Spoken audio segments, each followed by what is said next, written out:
No churrasco de família que organizei e paguei, distribuíram camisetas engraçadinhas. A minha tinha "A vergonha da família" estampado. Eu sorri em silêncio, tirei meu celular do bolso e mostrei a minha conta bancária. Quando viram, não conseguiram esconder suas caras de vergonha. O sol daquela tarde parecia brilhar de maneira especialmente cruel, como se conspirasse para tornar aquele dia ainda mais desconfortável. O calor se misturava ao cheiro de carne assando na churrasqueira, risos altos ecoavam pelo quintal da casa de meus tios, e as crianças corriam descalças pelo gramado, alheias à tensão invisível que pairava no ar. Era para ser um dia de celebração. Um churrasco de família que eu mesmo havia organizado com meses de antecedência e, é claro, financiado integralmente. Escolhi o melhor buffet, contratei músicos para tocar ao vivo, providenciei brinquedos para as crianças, bebidas de qualidade e até um espaço especial decorado para as fotografias. Não economizei em absolutamente nada. A expectativa era simples: reunir a família, promover um momento de união e, quem sabe, ser finalmente visto e respeitado por aqueles que tantas vezes me trataram com indiferença. Ingenuamente, acreditei que a dedicação e o carinho com que preparei tudo seriam suficientes para quebrar as barreiras invisíveis que sempre me isolaram. Meu nome é Eduardo, tenho 34 anos. Ao longo da vida, sempre fui visto como o deslocado da família. Enquanto meus primos exibiam diplomas e empregos considerados tradicionais, eu optara por um caminho mais incerto: empreender, correr riscos, viver entre altos e baixos financeiros sem garantias fixas. Essa escolha, para eles, sempre foi motivo de desprezo velado. Mesmo sem palavras diretas, seus olhares, seus cochichos e seus sorrisos irônicos diziam tudo. Eu era o motivo oculto de suas piadas, o parente inconveniente que preferiam manter à margem das conversas importantes. Mas naquela tarde, eu ainda guardava alguma esperança de que tudo pudesse ser diferente. Depois do almoço, meu primo Rodrigo, o eterno brincalhão da família, anunciou uma surpresa. Com o microfone em mãos e um sorriso debochado, pediu que todos se reunissem perto da churrasqueira. Ali, ele e outros primos distribuíram camisetas, personalizadas como lembrança do churrasco. As camisetas traziam frases engraçadas para cada um: a diva da família, o chefão, a alegria da casa. Risadas pipocavam no ar conforme cada parente vestia a sua. O clima era de descontração e, por um breve momento, até eu esbocei um sorriso genuíno, iludido pela atmosfera amigável. Quando me entregaram a minha camiseta, o riso ao redor pareceu mudar de tom. Notei olhares cúmplices, pequenas explosões de risadas abafadas. Desdobrei o tecido e, estampado em letras garrafais, li: "A vergonha da família". Permaneci alguns segundos encarando a frase, como se meus olhos não quisessem acreditar no que viam. Meu estômago revirou e um calor estranho subiu pelo meu rosto, mas me obriguei a manter a expressão serena. Não ofereceria a eles o espetáculo da minha humilhação. Sorri em silêncio, um sorriso duro, vazio, construído à força. Vesti a camiseta como quem veste uma armadura e caminhei até uma cadeira próxima, sentando-me com uma dignidade que me custava cada grama de energia. Os risos continuaram. Meu tio João, entre uma gargalhada e outra, exclamou: "Pelo menos agora a camiseta fala a verdade, né, Dudu?" A referência ao apelido infantil que eu detestava foi como uma última facada. Por dentro, uma parte de mim se despedaçou. Cada riso, cada olhar de escárnio era um lembrete cruel de que, não importa o quanto eu tentasse, para eles eu sempre seria menos. Sempre seria o motivo de vergonha, o outsider. Mas naquela mesma tarde, algo em mim também despertou. Uma força silenciosa, construída em anos de luta solitária, tomou forma. Eu não precisava de palavras. Não precisava me justificar, nem me defender. Bastava um gesto.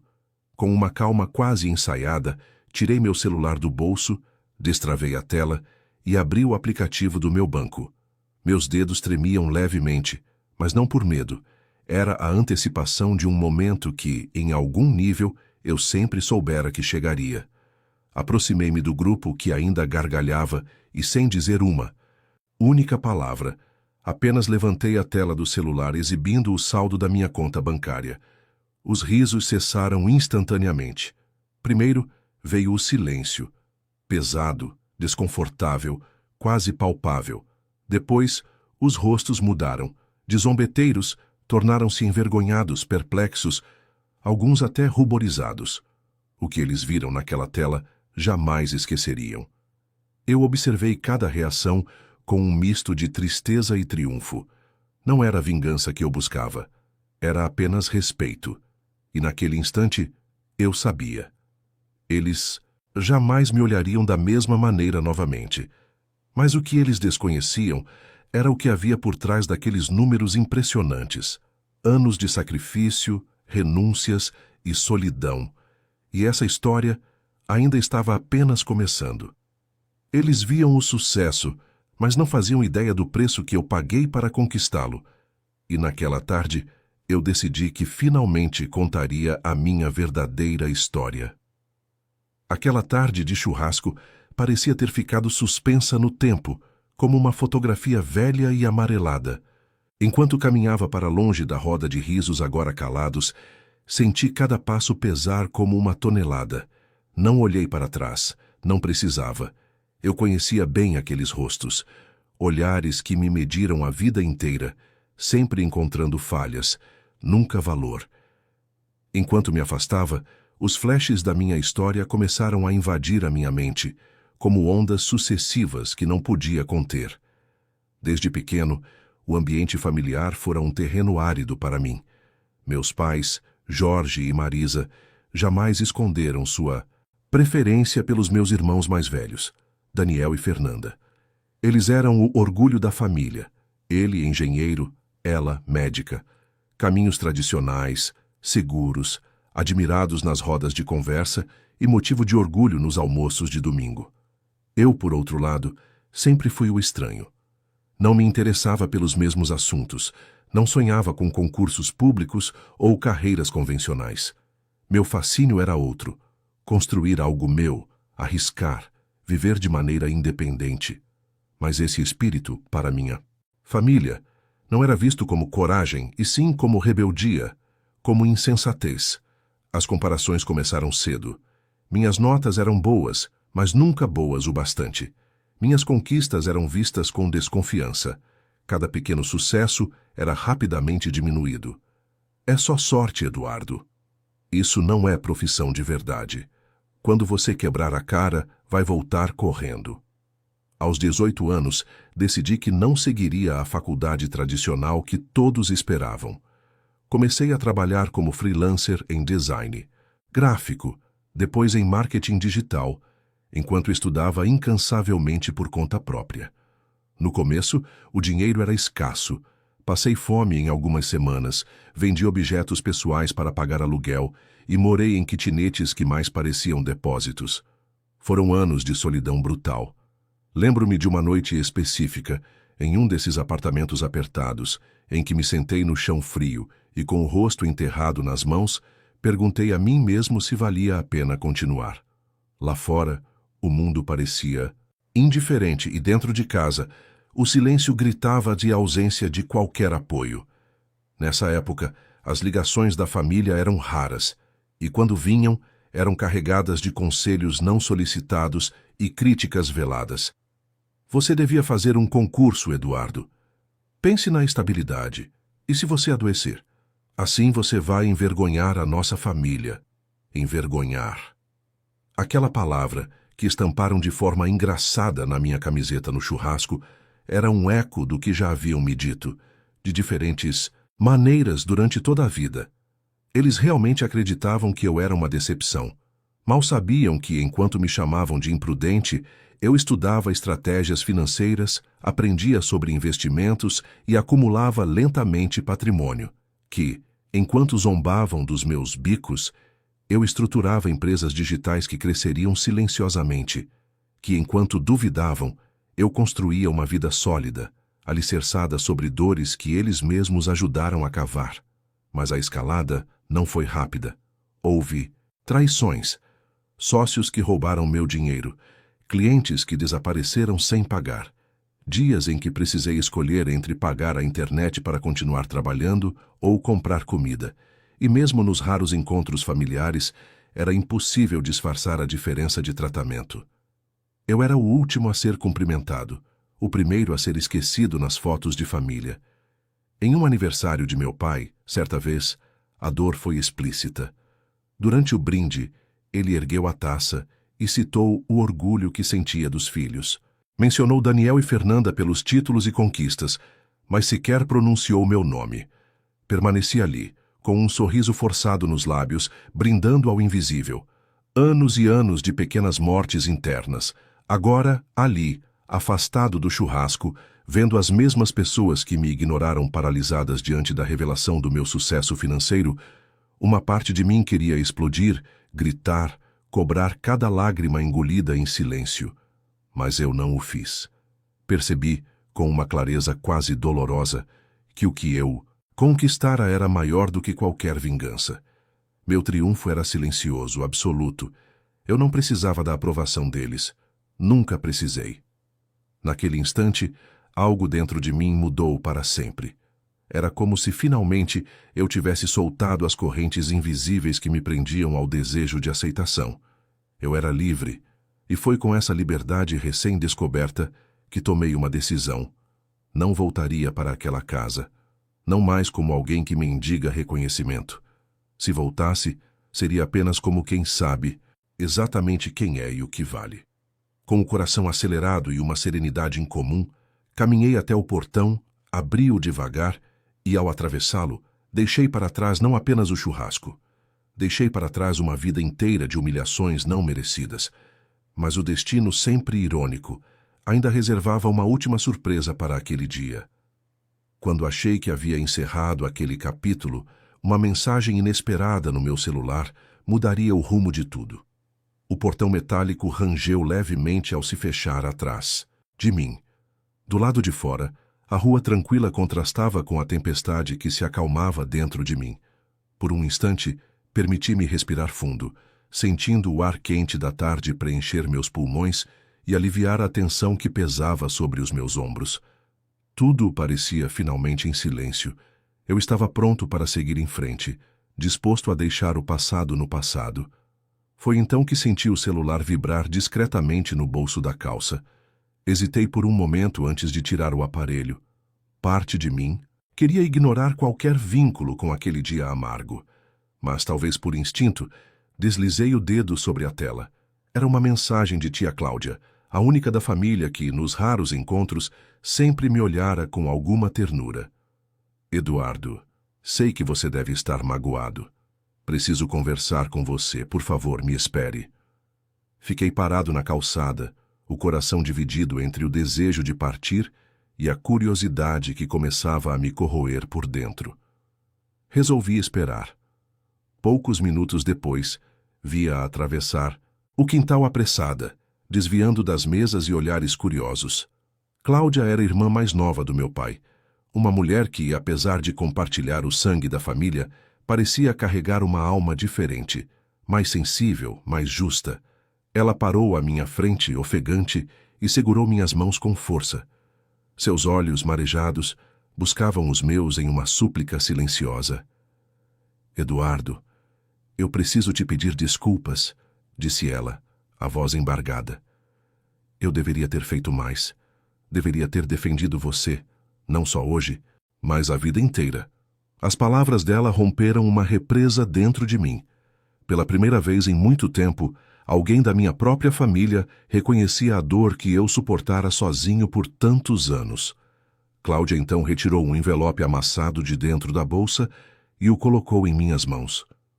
Seu avô me deixou isso antes de falecer. Era para ser entregue a você quando estivesse pronto. Eu guardei todo esse tempo, esperando o momento certo. Acho que ele chegou. Olhei para o envelope surpreso. Meu avô paterno, Sr. Alberto, havia sido um homem reservado, de poucas palavras, mas de presença imponente. Embora nunca tenhamos tido uma relação próxima, eu sempre o respeitara profundamente. Com as mãos trêmulas, abri o envelope. Dentro, havia uma carta escrita à mão e uma cópia de um documento jurídico. Comecei a ler, e a cada linha meus olhos se arregalavam mais. Meu avô, silenciosamente, havia deixado para mim uma herança significativa.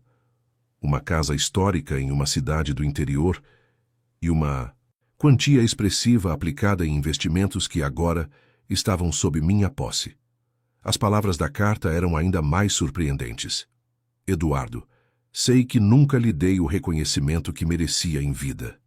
Vi em você algo que os outros não enxergaram: coragem, perseverança e, acima de tudo, integridade. Esta casa e este fundo de investimentos são sua herança não apenas de bens, mas de confiança. Use-os como quiser, mas nunca se esqueça: seu valor não depende da aceitação de ninguém. A carta caiu no meu colo e por longos minutos permaneci imóvel, absorvendo a grandiosidade do gesto. Meu avô, que sempre parecera distante, havia sido silenciosamente o único a acreditar em mim. Cláudia tocou meu ombro e sorriu. Ele te via, Eduardo, mesmo quando ninguém mais via. Não consegui conter as lágrimas que vieram. Naquela calçada, em meio ao calor da tarde e ao som distante de um churrasco que já não me importava, chorei. Não de tristeza, mas de alívio, de gratidão. Eu não estava sozinho. Nunca estive completamente sozinho. Os dias seguintes foram um turbilhão de decisões. Viajei até a cidade do interior para conhecer a casa herdada. Era uma construção antiga, mas belíssima, com detalhes em madeira maciça e jardins que, apesar de abandonados, ainda carregavam uma nobreza silenciosa. Caminhar por aqueles cômodos foi como percorrer as páginas de uma história da qual eu fazia parte, mesmo sem saber.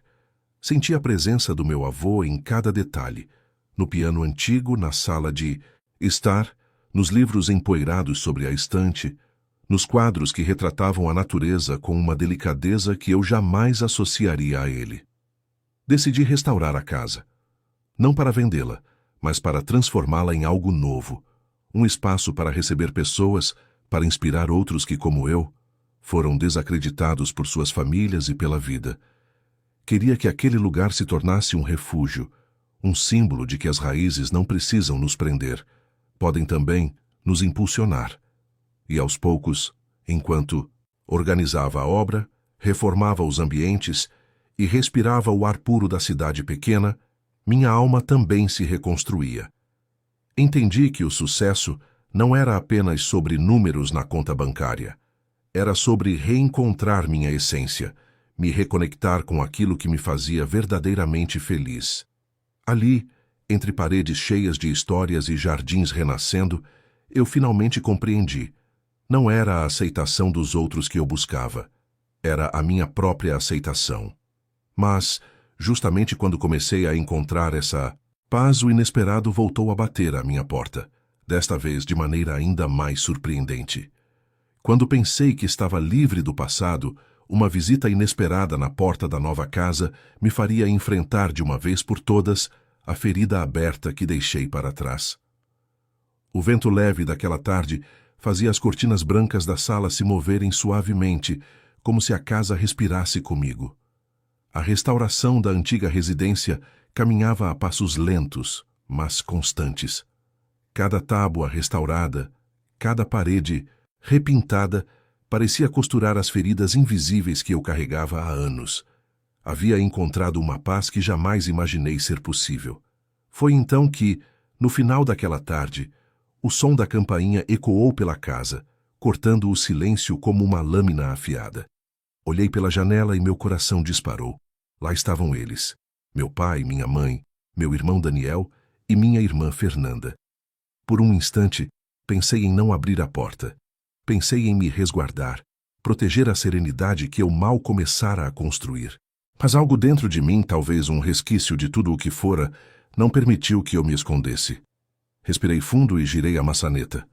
O primeiro a falar foi meu pai. Sua voz, normalmente firme e impositiva, agora parecia hesitante.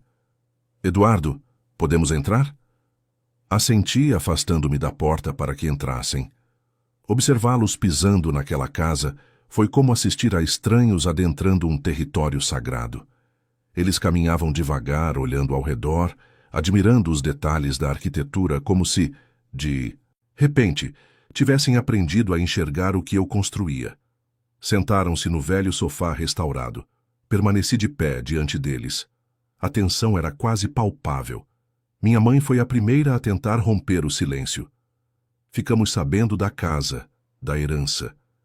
Ela falou como quem mede as palavras, temendo que qualquer movimento brusco pudesse desmoronar aquela ponte frágil que tentavam construir. Daniel, que sempre se orgulhara de sua estabilidade profissional, evitava meu olhar. Fernanda, com o semblante tenso, mantinha as mãos cruzadas no colo. Meu pai pigarreou tentando assumir novamente a postura de chefe da família. Eduardo, sabemos que cometemos erros, muitos erros. Talvez tenhamos sido duros demais com você. As palavras, ainda que revestidas de arrependimento, carregavam o peso da resistência. Era como se reconhecessem a necessidade de se desculpar, mas sem abrir mão do orgulho que moldara cada gesto deles ao longo dos anos. Olhei para aqueles rostos que tantas vezes me haviam julgado e, pela primeira vez, vi não a autoridade que sempre me oprimira, mas a fragilidade humana. Vi o medo, a vergonha, a culpa. Falei com calma, mas com firmeza. Vocês não precisam me pedir desculpas por terem dúvidas sobre meu caminho. Todos têm o direito de duvidar. O que dói é o desprezo, a humilhação. Vocês não apenas duvidaram de mim, vocês me diminuíram, riram de mim, me isolaram. Minha voz tremeu levemente, mas não desviei o olhar. Eles permaneceram em silêncio. Ouvindo, talvez pela primeira vez na vida, continuei. Eu lutei sozinho, chorei sozinho, caí e me levantei sozinho. E agora que vem algo palpável, algo que podem medir e admirar, decidem aparecer. Não sou mais o garoto que implorava por aceitação. Meu pai baixou a cabeça. Minha mãe enxugou discretamente uma lágrima. Eduardo, disse Fernanda com a voz embargada. Nós éramos ignorantes. Acreditávamos que estávamos certos. Você sempre foi mais corajoso do que todos nós. A sinceridade inesperada dela me tocou de maneira profunda. Pela primeira vez, senti que aquelas palavras vinham de um lugar genuíno, despido de arrogância.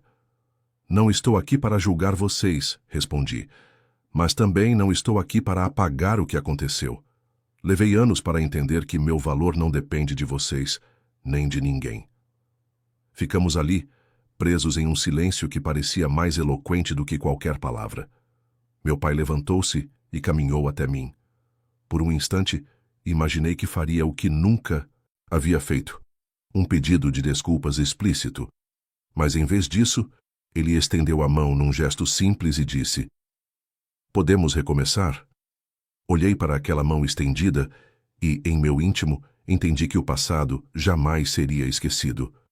Mas talvez, apenas talvez, pudesse ser perdoado. Apertei sua mão com firmeza, não como um filho buscando aprovação, mas como um homem livre que escolhe quem permanece em sua vida. E, naquele instante, soube que o ciclo finalmente se fechava. Quando eles partiram, deixando para trás mais perguntas do que respostas, fiquei observando a estrada vazia pela janela. Havia ainda muito a curar, muito a reconstruir, mas pela primeira vez, essas feridas já não definiam quem eu era. Contudo, a vida, com sua maneira peculiar de surpreender, ainda guardava para mim um último presente, algo que eu jamais teria previsto. Dias depois, uma carta esquecida entre os pertences do meu avô revelaria um segredo que mudaria não apenas minha história, mas o destino de toda minha família. Os dias seguintes passaram com uma serenidade que eu jamais conhecera. A reforma da casa avançava, os jardins ganhavam nova vida e meu coração finalmente parecia encontrar repouso em meio à quietude. A ferida aberta com minha família começava a cicatrizar, não por esquecimento, mas pela compreensão de que cada dor me moldara para ser quem eu era. Certa manhã, enquanto organizava alguns livros antigos na biblioteca da casa, encontrei uma caixa de madeira desgastada escondida no fundo de uma estante. Seu fecho estava enferrujado, mas com algum esforço consegui abri-la. Dentro havia papéis amarelados, fotografias antigas e uma carta. Uma carta dirigida a mim. A caligrafia firme e elegante denunciava o autor. Meu avô, Alberto. Com as mãos trêmulas e o coração acelerado, sentei-me na poltrona e comecei a ler. Eduardo, se você está lendo esta carta, é porque o tempo fez o que o orgulho impediu. Revelou a verdade. Esta casa, este patrimônio, são apenas símbolos externos. O verdadeiro legado que deixo para você não pode ser visto, apenas sentido. Você foi testado da maneira mais dura, pela rejeição, pela dúvida, pela solidão, e sobreviveu. O verdadeiro valor de um homem não se mede pelo que ele acumula, mas pela coragem de permanecer fiel a si mesmo, mesmo quando todos ao redor tentam lhe convencer do contrário. Não busque provar nada a ninguém, apenas viva com dignidade. Isso, mais do que qualquer fortuna, é o que te fará invencível. Com orgulho, silencioso, Alberto, as lágrimas desceram livres pelo meu rosto. Percebi que durante toda a minha vida eu buscara reconhecimento de quem não estava preparado para enxergar além das aparências. Agora, entendia que não precisava mais provar nada para ninguém. Eu era suficiente. Com o tempo, a casa transformou-se em um centro cultural para jovens empreendedores da região. Realizávamos palestras, oficinas e encontros para quem, assim como eu, ousava sonhar diferente. Minha história inspirou outros a persistirem em seus caminhos, mesmo sob a zombaria, mesmo na ausência de apoio. Minha família, aos poucos, se reaproximou, não mais para me moldar ao que esperavam, mas para conhecer quem eu realmente era. As relações foram reconstruídas sob novas bases, respeito e verdade. O garoto que um dia vestira uma camiseta com a frase "A vergonha da família", agora era um exemplo não pelo que conquistara externamente, mas pela coragem silenciosa de nunca ter traído a si mesmo. Hoje, compreendo que as maiores batalhas são travadas dentro de nós, longe dos aplausos ou vaias, e que a verdadeira vitória é encontrar paz em ser exatamente quem somos.